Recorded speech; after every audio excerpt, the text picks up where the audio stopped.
Hello. Hello. Hello. How's it going, everyone? How's it going?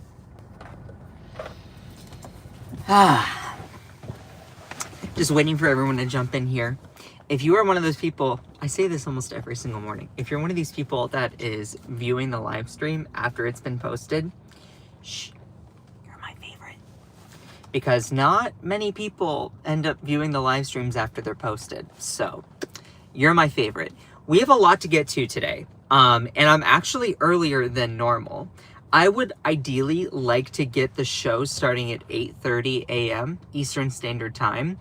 I think with my move into my new place and my work schedule, I'll be able to make it work. But that's the goal, to start at 8:30 a.m. Eastern Standard Time. So that's 7:30 for Central Standard folks. And for Mountain Time, that's 4:30. I'm not crazy. Wait. I have to do math. Anyway, you know what I mean. So, hello and good morning, everyone. Hello. So, we're going to be talking a little bit about Jimmy Kimmel, but I'm actually not going to focus too much on the, okay, we are going to be talking about Jimmy Kimmel and the recent developments that happened here, but it is so important to dive just deep, beneath the surface here, because this is so much bigger than Jimmy Kimmel. The whole thing that is happening right now within media in particular is so much bigger than just one example. So think of it as the Titanic's iceberg. This is just the tip of the iceberg. There is so much more beneath in this story. And I didn't go down a rabbit hole this morning, though there's so many different layers and it's so complex. So it's important for us to talk about this. So make sure to send some likes, tap the screen. It really means a lot in the beginning part of the live stream. I am not the best with self-promotion for my live streams. So if you can help me out, that really does mean a lot. So we're going to be talking about Jimmy Kimmel, but then also, what does this mean for media? What does this mean for the concept of free speech? What does this mean for our Constitution? What are the motives driving this? What is the goal? And has this happened in history before? And so we're going to be talking about prior examples in history where the government was actually going through and cracking down on free speech because they didn't like it.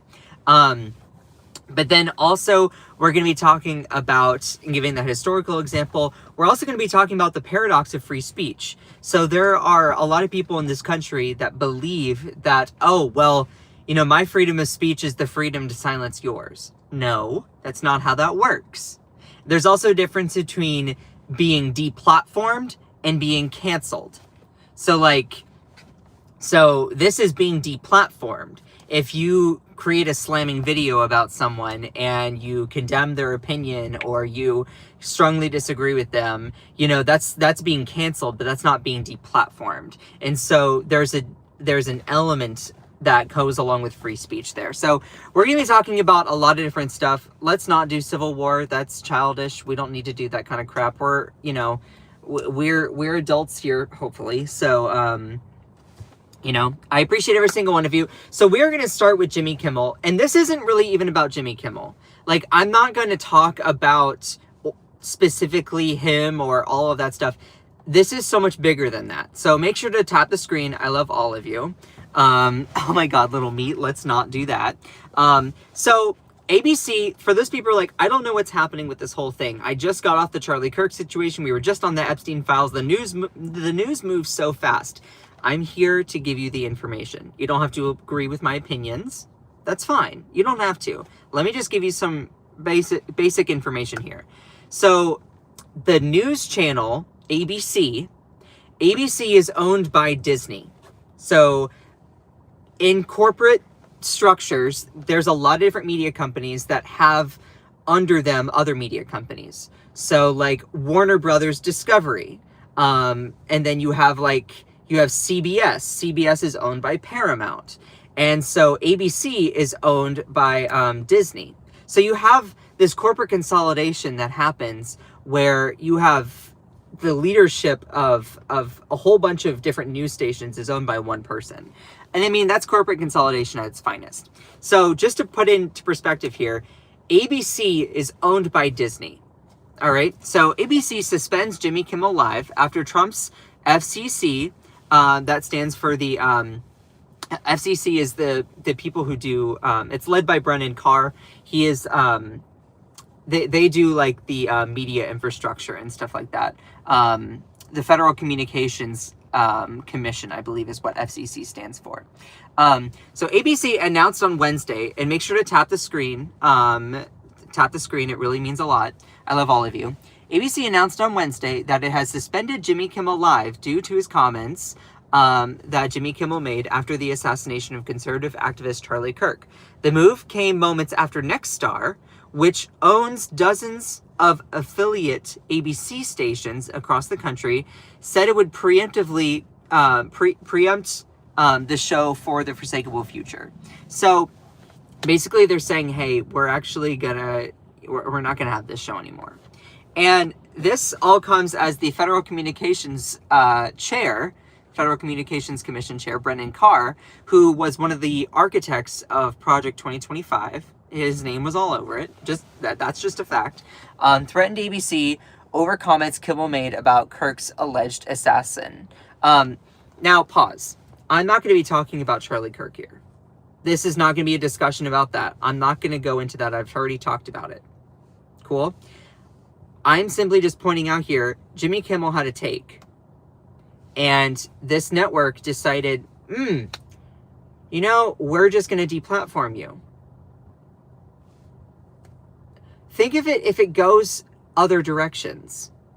Think of it if it goes other directions. This is not an example we want to set. This is different than being, I'm being canceled. No, being canceled means that you're being publicly criticized and condemned for your viewpoints. That's different. Being deplatformed means that someone is cutting off your oxygen tube in order to speak. There have been moments in history where the American government has actually tried to do this, and I will reflect back on those moments here briefly in a minute. Though also, this is what's happening with Jimmy Kimmel. Agree or disagree, this is what he said. Quote, "We hit some new lows over the weekend with MAGA gang desperately trying to characterize this kid," referring to Tyler Robinson, the the alleged shooter of Charlie Kirk, who murdered Charlie Kirk, as anything other than one of them.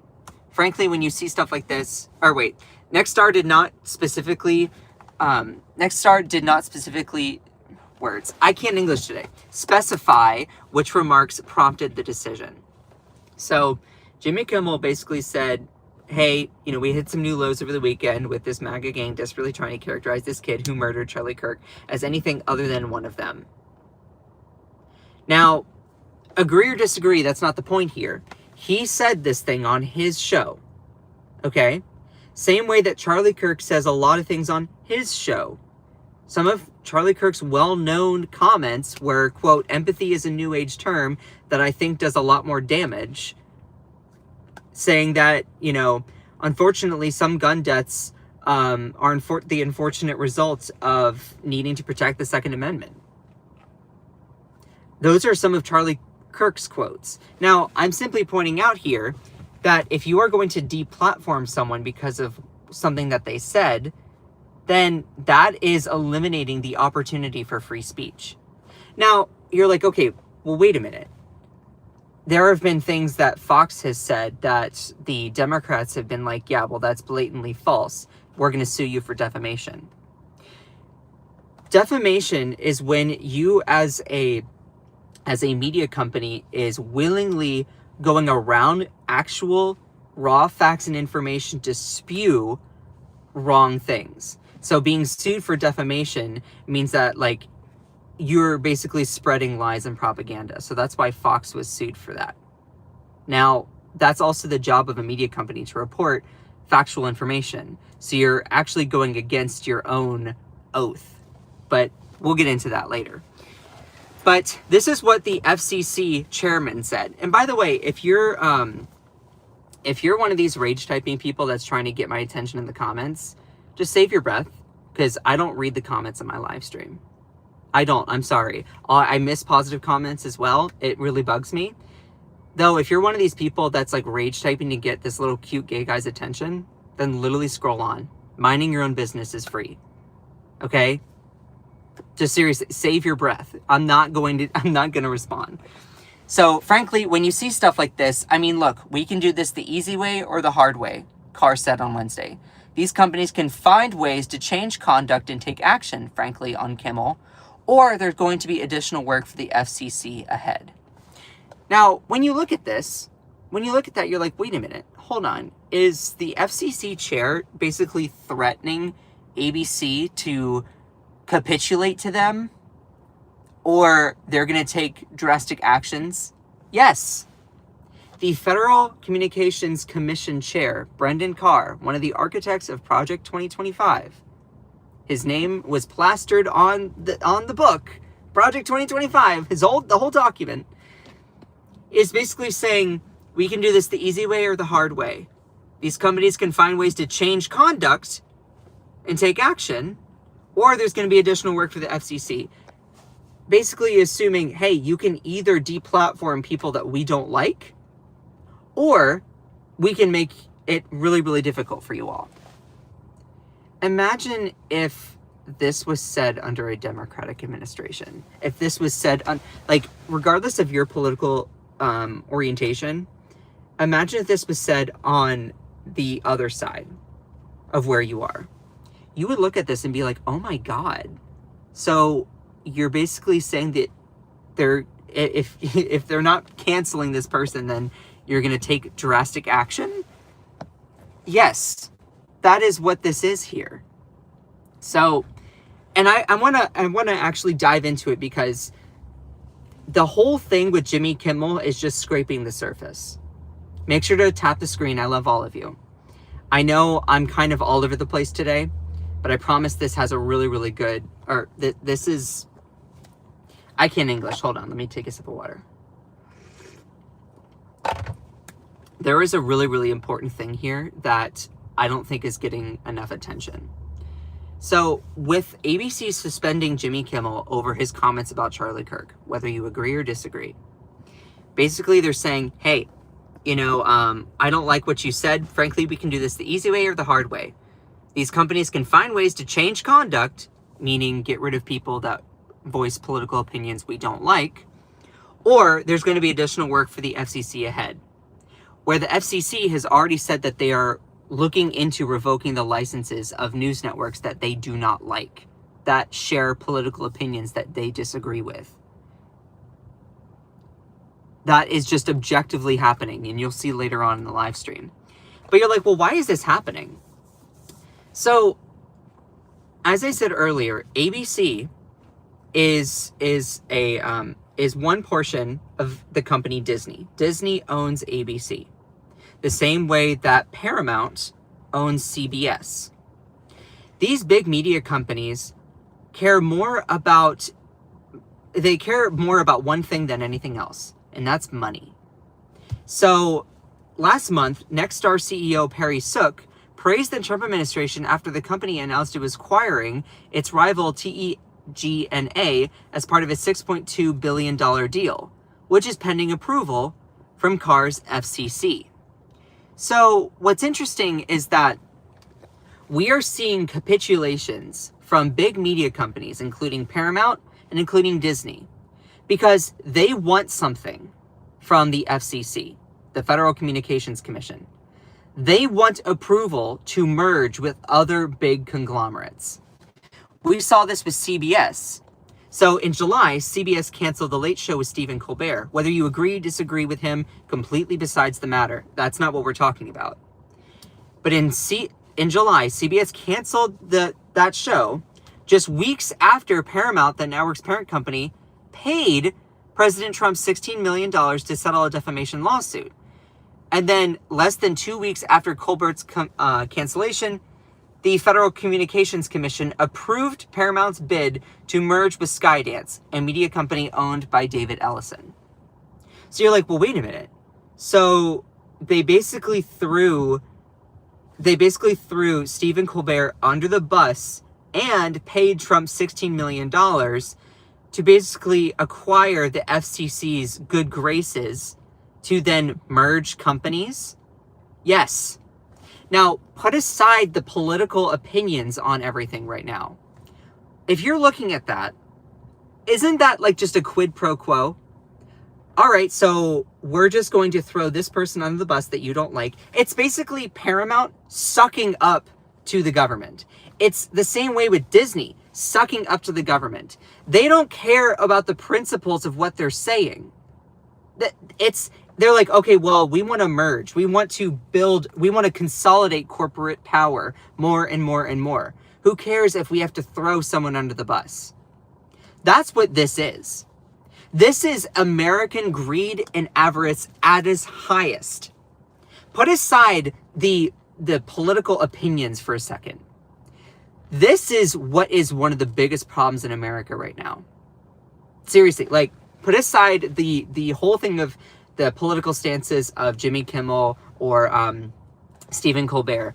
When you're looking at this and you see companies like Paramount and Disney, they're basically saying, yeah, so we'll throw these people under the bus as long as and we'll pay you $16 million and all of that just so that we can get approval from the FCC in order for us to merge. They care about money.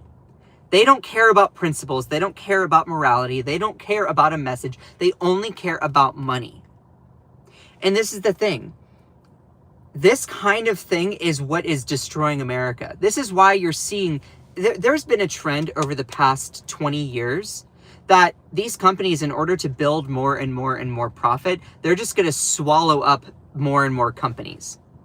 So I know this is going to be a little side rant, but I promise it makes sense here. If you all have ever watched the Netflix documentary Dirty Money, they have an episode about drug companies and corporate consolidation. Right now in America, a lot of companies are saying, well, a way for us to deliver money, for our investors and our shareholders, instead of us trying to develop new drugs or new products, what we're going to do is we're just going to put all of our money into acquisitions. So you have a small company that buys up another small company, that buys up another small company, that buys up another small company, and you basically have power being consolidated in fewer groups. So I think it was back in like 1980, you had 30 different media companies. Now you only have like 6 main media companies, if that. So when you have these companies that are trying to acquire and merge with other ones, they're building more and more power in the hands of very few. Now, whether you agree or disagree with those people, that's a whole nother subject. If you disagree or disagree, whatever. I'm simply pointing out that media right now, there's a lot of corporate consolidation happening. So you have Paramount trying to merge with Paramount merging with Skydance. You have Nextstar is basically throwing Jimmy Kimmel under the bus in order to get approval for the FCC, sucking up to them as a part of merging with rival TEGNA. So they're basically doing whatever they can to suck up to the government in order to then merge. Going back to my drug companies example, do you all know a company called Valiant? Valiant was very similar to this. You want to know why your drug prices are so high right now? Is because these smaller companies were bought by other companies that were bought by other companies, and in order to recoup the costs, they just passed it on by raising the price of the drug. They didn't do anything to improve the drug, give you less side effects, give you, less crazy symptoms, or better manage your symptoms. No, they just jacked up the price. When one company bought it and then it merged more and more and more, they're like, well, we need to find a way to cover the cost of our merger, so let's just stick it on the patients, make them pay for their drugs more. This is what happens as well. This corporate consolidation, instead of actually doing anything to benefit public discourse or even benefit the people taking the drug, they just decide to do corporate consolidation. And I think across the aisle, we can see that. This is not about political opinions today. This is about power and consolidation. It is not good for our democracy, our republic, whatever the fuck you want to call it, our country, to have power be vested in groups of people that a lot of power being vested in one group that controls so much. This corporate consolidation is a huge threat to our country. It having the power be in the hands of a few is really bad. Now, in addition to all of this, they're also trying to do like a deal with TikTok. But as you can see here, Nextstar CEO praises Trump administration as local TV giant announces $6.2 billion merger with rival. So basically, and this is going to get to the gaslighting here, that these CEOs of big companies, they really have the utmost audacity here. Okay, so for those people who do not know, Nextstar, they are a company that basically owns and operates a lot of local TV stations. So like your local news, and it owns a lot of different news stations all across the US. Also, moderators, I have the chat hidden away here, so if there are super chats I need to read, please make sure to text me. I am not looking at the chat whatsoever. I literally have it hidden away. And I'm sorry if there are positive comments that I am missing. I appreciate and I love all of you. So I just have it hidden away today because I'm not dealing with it. Make sure to tap the screen, share the live. It means a lot that you're here. So Nextstar CEO praises Trump administration as local TV giant announces $6.2 billion merger with its rival. So it's interesting because Nextstar is the largest owner of local television stations in the United States. They own a lot of local TV stations. And they're currently trying to acquire TEGNA. Now, I do not know what that stands for, but they are a rival of theirs. And in order to merge, they need whose approval? Brendan Carr of the Federal Communications Commission. So these companies are basically sucking up to the government in order to merge their companies. Give more and more power to fewer and fewer people at the top. There are fewer people that have way more power. That's what corporate consolidation does. If you have 30 companies and then one starts buying all of the other ones up, then that company controls a good chunk of the market. It is not good. I'm sitting in front, I live in North Carolina, I'm sitting in front of a Harris Teeter right now, which is owned by Kroger. Kroger owns a lot of different grocery stores. Or it's the same way that different companies will have their own products. When you go into a grocery store, sometimes certain shelves, they give you this illusion of choice that you have all these different products. But when you go higher and higher up the ladder, they're all owned by the same company.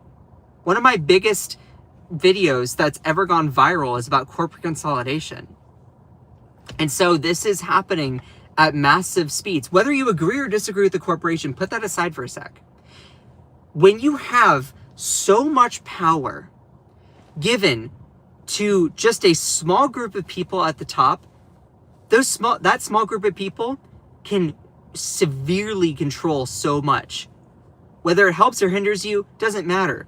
This is a democracy and a republic at the same time. It threatens the stability of our country for a small group of people to own and operate so much.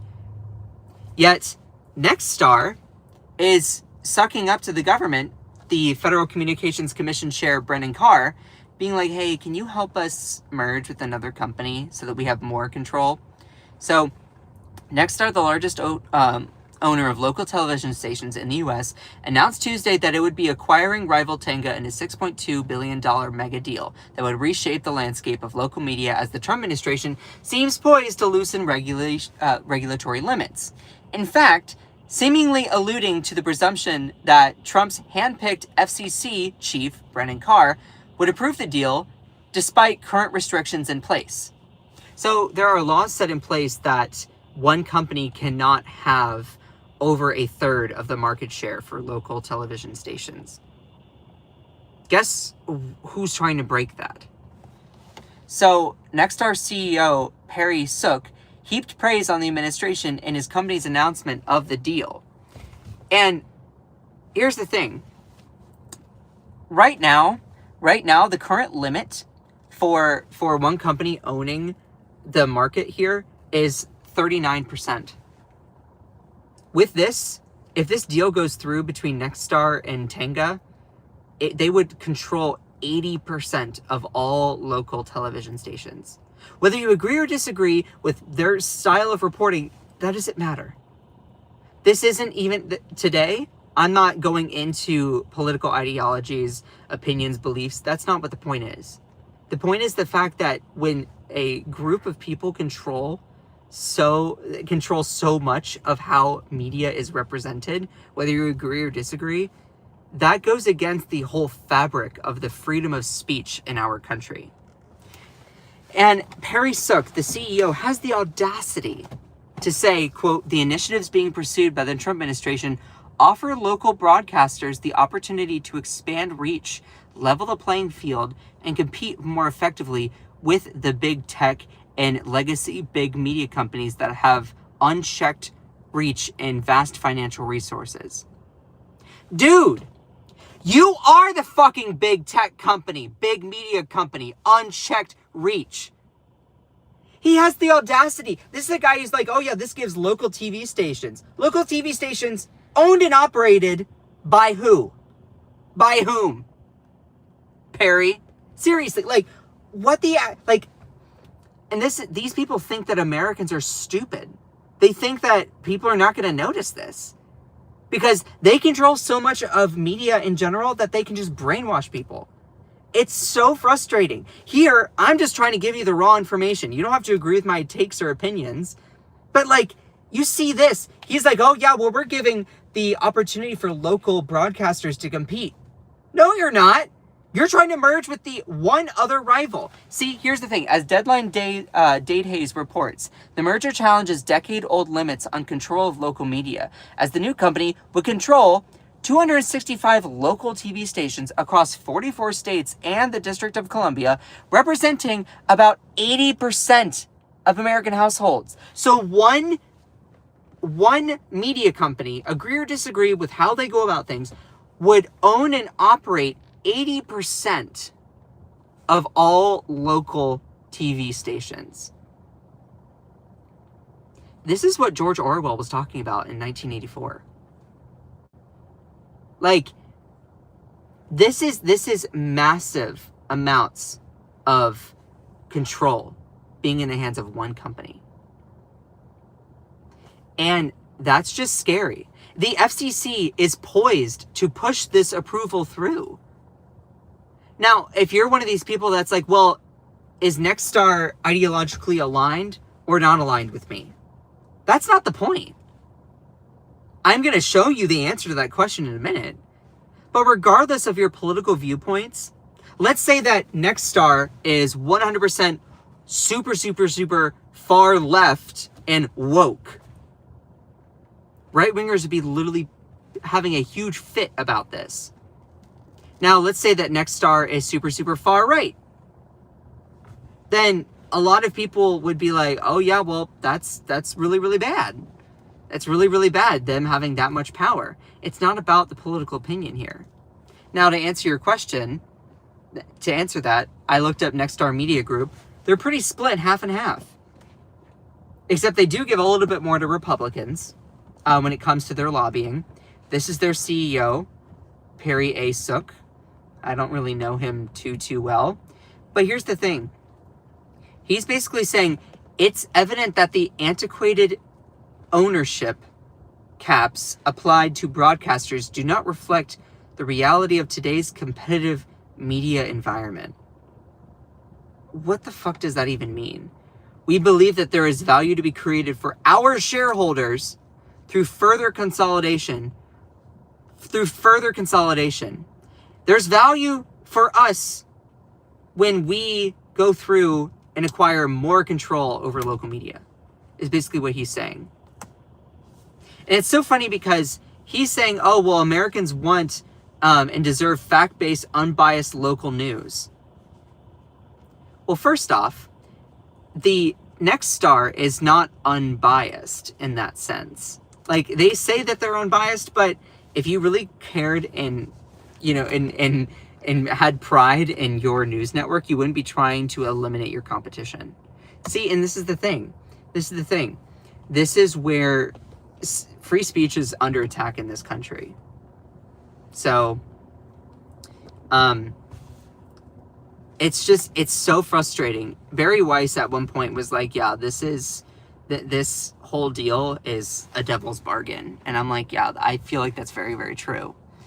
And Brendan Carr, our FCC commissioner, has said that he's been spoken about his willingness to deregulate broadcasting ownership rules and ditch the 39% national cap. Now put the shoe on the other foot for a second. Let's say that Kamala Harris put in place someone like Brendan Carr, except instead of it being for the benefit of the right wing, it was for the benefit of liberals. Let's say that a liberal company was about to acquire 80% stake control of all local TV news stations. The right wing would literally shit a brick. And look, they would be rightly so, because that's so much control in a small group of people. But see, here's the thing. Many right-wingers are not going to condemn this, because they don't play by the same set of rules. They don't care about living in a country that is free. They don't care about that. They want to silence their political opponents instead of having fact-based principles behind them. Now, that's not all people on the right. I think that there are some people who don't understand the extent of what they're supporting. And once they're actually given that information, they're like, oh yeah, well, I don't like that. I encourage you to be on the side of principle, not just blindly following what your leader says. So that all being said, the FCC commissioner is being like, yeah, maybe we should eliminate the 39% rule, that we can allow one company to own almost 80% of all local TV news stations. Do you think that's a good idea? Comment below. Not that I'm reading comments. I literally have them hidden away. Comment below. Do you think that it is a good idea for one company,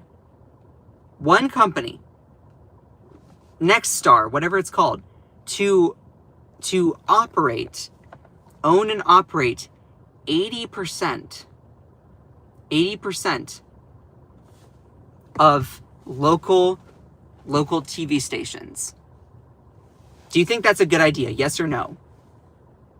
Put aside whatever their style of journalism is. Do you think it's okay for one company to own 80% of market share? Because I sure as hell don't. Now, put in perspective all of this, I want to also talk about just speech in general. You're like, well, okay, well, where is this coming from? Where is this coming from? This is at the same time that Donald Trump has been mentioning that, you know, he wants to eliminate, he wants to get rid of, he wants to make media companies that he personally disagrees with lose their license. He wants media companies like CBS, ABC, to lose their media licenses because he doesn't like what they're saying. There are all these right-wingers that are like, oh my God, this political violence from the left. I'm not even going to get into that. What I'm specifically pointing out here is that for those people who are like, yeah, it's all one-sided, it's not one-sided. Because you have the right wing constantly trying to deplatform, not just cancel, but deplatform, take away the oxygen of people they disagree with. So, in this case, Trump was basically saying he wants to get rid of the licenses for media companies that he disagrees with. Personally, that he disagrees with. put the shoe on the other foot. If this was Joe Biden or Kamala Harris, do you think that if they were to say, I want to personally revoke the media licenses of OANN or Newsmax because I simply don't like what they have to say, don't you think that'd be kind of crazy? So, and there are a lot of these conservatives that will go and be like, well, that's just my free speech. I'm Southern, so I can make fun of that, okay? They'll be like, well, that's just my free speech. I'm using my free speech. If I'm going to use my free speech. Okay, if you're going to say that you're going to use free speech to cancel out someone else's free speech, then you don't believe in free speech. So, like, there's this paradox here that I wanted to bring up here. The paradox of free speech. It's a philosophical concept suggesting that if a society extends free speech to those who are in fact against free speech, it risks enabling the eventual dominance of censorship, thereby undermining the entire and very principle of free speech. Meaning that if you're like, oh, well, that's just my free speech to cancel those networks. But so you don't believe in free speech then? So, it's just worth pointing out here. Now, this is actually something that America has faced before. And I'm going to be diving into this here for a second. Please make sure to like the stream. Make sure to like the stream. I don't know okay. I just turned back on comments here. I appreciate every single one of you. I seriously love all of you. Make sure to send some likes. It does mean a lot. I know I've been kind of like all over the place today. My goal is to be so much more eloquent on my morning shows. It's just so hard for me sometimes. And I hope that people can see the relatable struggle of when I don't always have my words so eloquently placed. Free speech does not mean speech without consequences. Yeah, 100%. If you're enjoying the morning show, then if you're enjoying the morning live, put your favorite emoji in the chat. Put your favorite emoji in the chat. I appreciate every single one of you. Now, this is something that America has faced before. And I'm going to go into a historical example here. So, recapping, Donald Trump is calling for CBS, ABC, other media companies he doesn't like for them to have their licenses revoked. Again, this coordinates with him and what's happening with Jimmy Kimmel. Jimmy Kimmel was basically thrown under the bus. They said, hey, your comments about Charlie Kirk, we're going to have to stop your show. And that's because ABC is striving to get the government's approval to merge with another company. So, Disney is capitulating to them as a way of trying to quiet dissent while they're trying to do a corporate merger. That all being said, having that corporate consolidation as the motive for eroding the purpose of media is something that's really dangerous. Now, I want to point out that this kind of erosion of free speech or censorship, where you have the government basically saying, hey, you can't criticize this or you can't criticize that. This is not anything that's actually new. We've gone through a period like this before. And it was called the Alien and Sedition Acts. You're like, oh, wait, hold on. That's really bringing back some civics memories. Do you all remember learning about this in school? I seriously hope that you learned about the Alien Sedition Acts. When I was in school, I didn't realize, how big of a thing this actually was. When you go through American history and you learn about, the colonizers, then you learn and the genocide of Native Americans, and then the founding of our country, fighting the British. then the establishment of our Congress, the Constitutional Congress. Then shortly after was talking about the Alien and Sedition Acts. And this is before you got to talking a little bit more about like the Civil War and after stuff like that. The Alien and Sedition Acts was actually a really pivotal point in American history. This happened right after the founding of our country. You're like, well, why is this important? So the Alien and Sedition Act basically it said the sedition part was you cannot utter or publish anything that goes against the government. So the most controversial part of these laws was the Sedition Act. In essence, this act prohibited public opposition to the government. Fines, imprisonment could be used against those who write, print, utter, or publish any false, scandalous, or malicious writing against the government. That was their definition. So the government said, hey, you can't, this is back in like pioneer times, this is back in, when they settled America, or they established America, basically displaced Native Americans off their land. That all being said, the government's like, yeah, so we are a free country, but you can't criticize the government. This was under John Adams, who was a Federalist. There were two main political parties at the time. There were the Federalists and the Anti-Federalists. Don't think of it as Democratic and Republican. Don't think about it. They're two different political parties. They were very different. And what the Sedition Act was under John Adams, the second president after George Washington, the Federalist government passed this Sedition Act, basically saying you can't criticize the government. Well, right now, Trump is using the Federal Commissions, Communications Commission, to try and suppress anyone that criticizes him or the government, seeks to have the licenses revoked, seeks to suppress free speech if you disagree with it. The parallels here are very, very, very, very, very similar.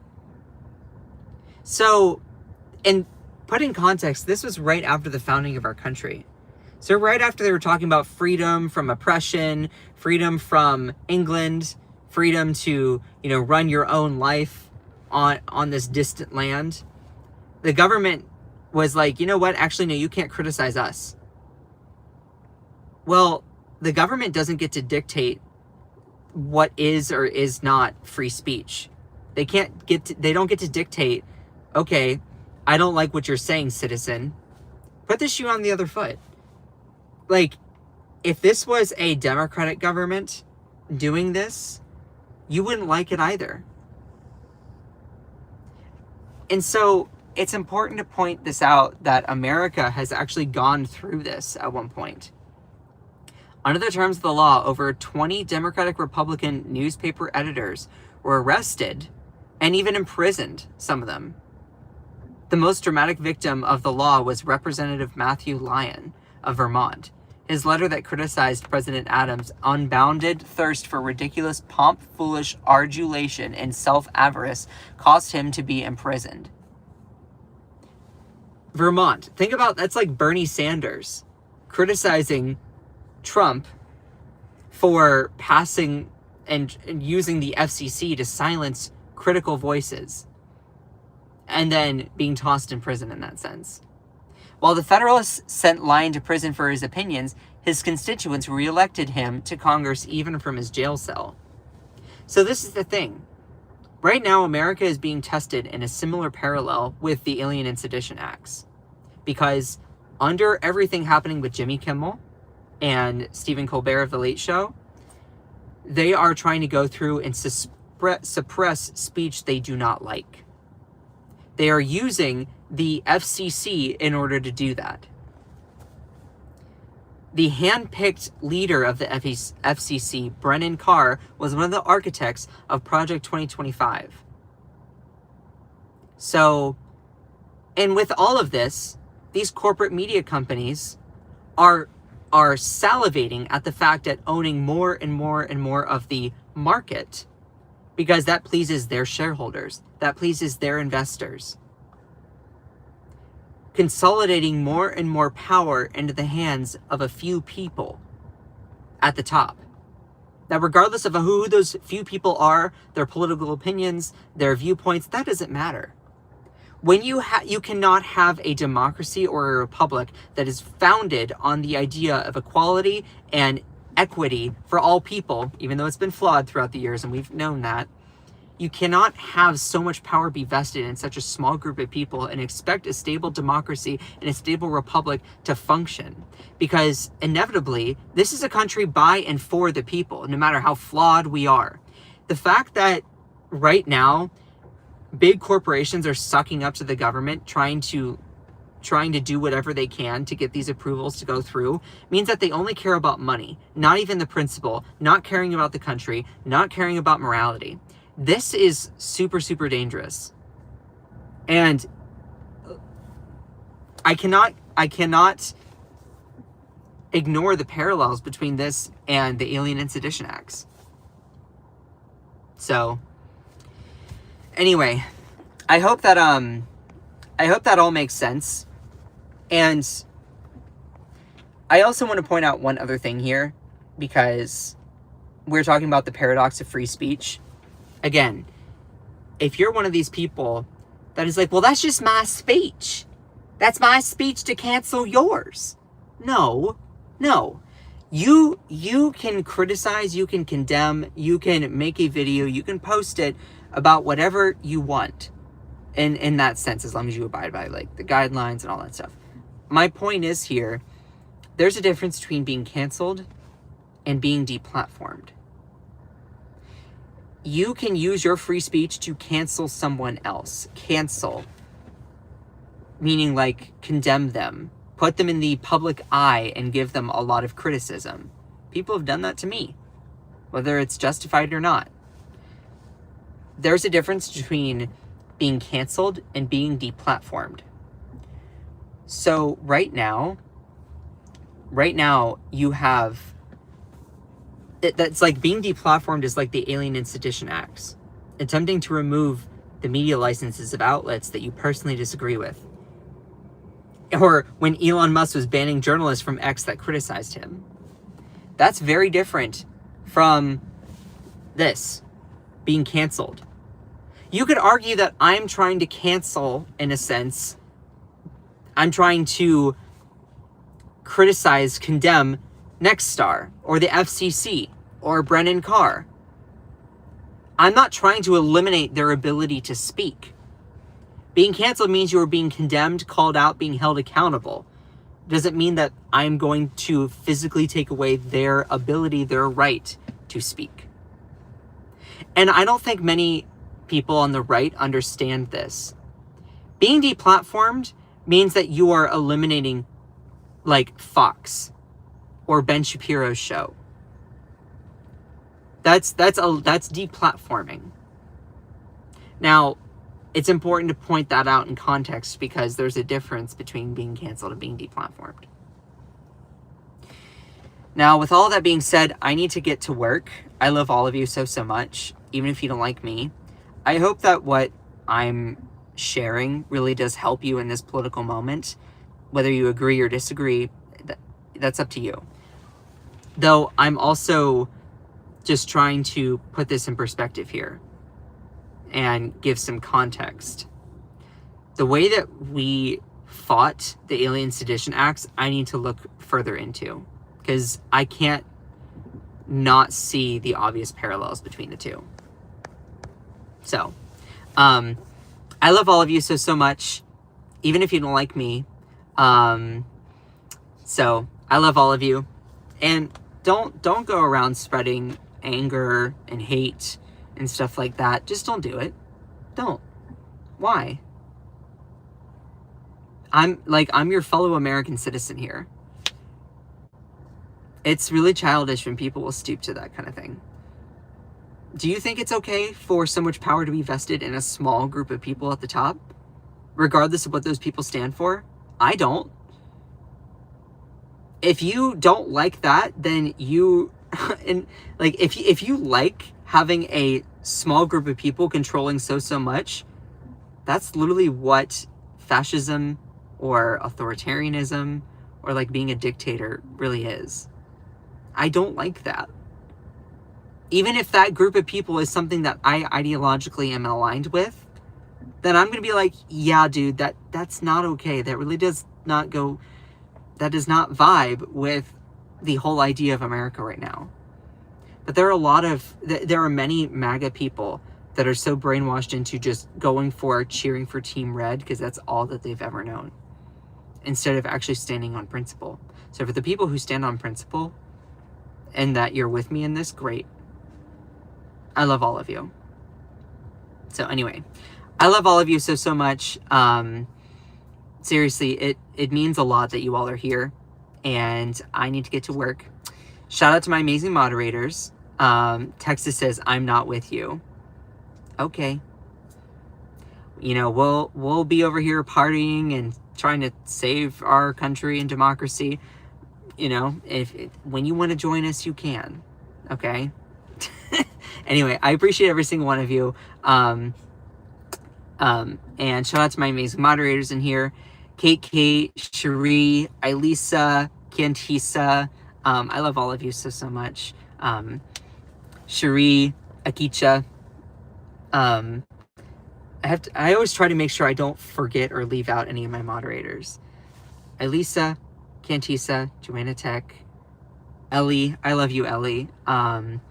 Kate, Akicha, Cherie. I cannot do any of this. Jenny, I love all of you. So just remember that you are beautiful, you are loved, you are valid, you are strong, and you are fierce. Don't let anyone or anything ever dim your shine. I love all of you so much. Bye!